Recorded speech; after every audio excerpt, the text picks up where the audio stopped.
ધારી police દ્વારા નશાકારક પદાર્થના વેચાણ, ટ્રાફિક નિયમ ભંગ અને રોમિયોગીરી સામે કડક કાર્યવાહી કરાઈ. ધારી પોલીસે શહેરમાં નશાકારક પદાર્થોના ગેરકાયદેસર વેચાણ, ટ્રાફિક નિયમ ભંગ અને રોમિયોગીરી અટકાવવા માટે એક સ્પેશિયલ ડ્રાઈવનું આયોજન કર્યું હતું.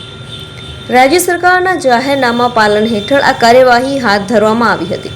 આ સ્પેશિયલ ડ્રાઈવ મુખ્ય ઉદ્દેશ ગાંજો, rolling, paper smoking, perfect road જેવા નશાકારક પદાર્થોના ગેરકાયદેસર વેચાણ અને તેને લગતી પ્રવૃત્તિઓ પર અંકુશ લગાવવાનો હતો. પોલીસે સવારથી જ શહેરના બસ સ્ટેન્ડ વિસ્તાર સહિત રસ્તાઓ પર રોમિયોગીરી કરતા શખ્સોને ઝડપી પાડવા માટે પણ કાર્યવાહી કરી હતી. આ ઉપરાંત શહેરમાં ટ્રાફિક સમસ્યાઓ માટે પણ વિશેષ ધ્યાન કેન્દ્રિત કરવામાં આવ્યું હતું. આ ડ્રાઈવ અંતર્ગત ધારી પોલીસ વિભાગ દ્વારા શહેરના વેપારીઓને ત્યાં પણ સઘન ચેકિંગ હાથ ધરવામાં આવ્યું હતું. ટ્રાફિક નિયમ ભંગ કરતા વાહનોને પણ ડિટેઇન કરવામાં આવ્યા હતા.